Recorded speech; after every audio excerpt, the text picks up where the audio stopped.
how to fix Huawei Mate 70 Bluetooth not working. So let's start the video. First of all, open settings.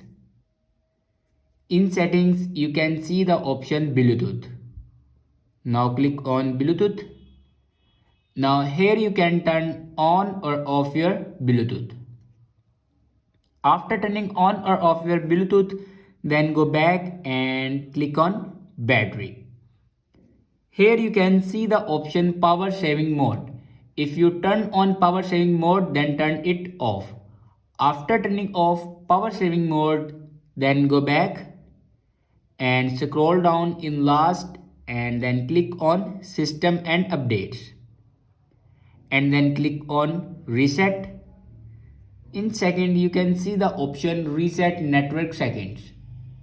Now click on reset network settings and then again click on reset network settings.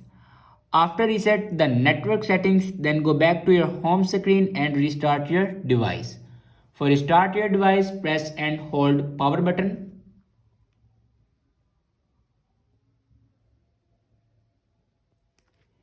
And then click on restart. After that, your problem will be fixed.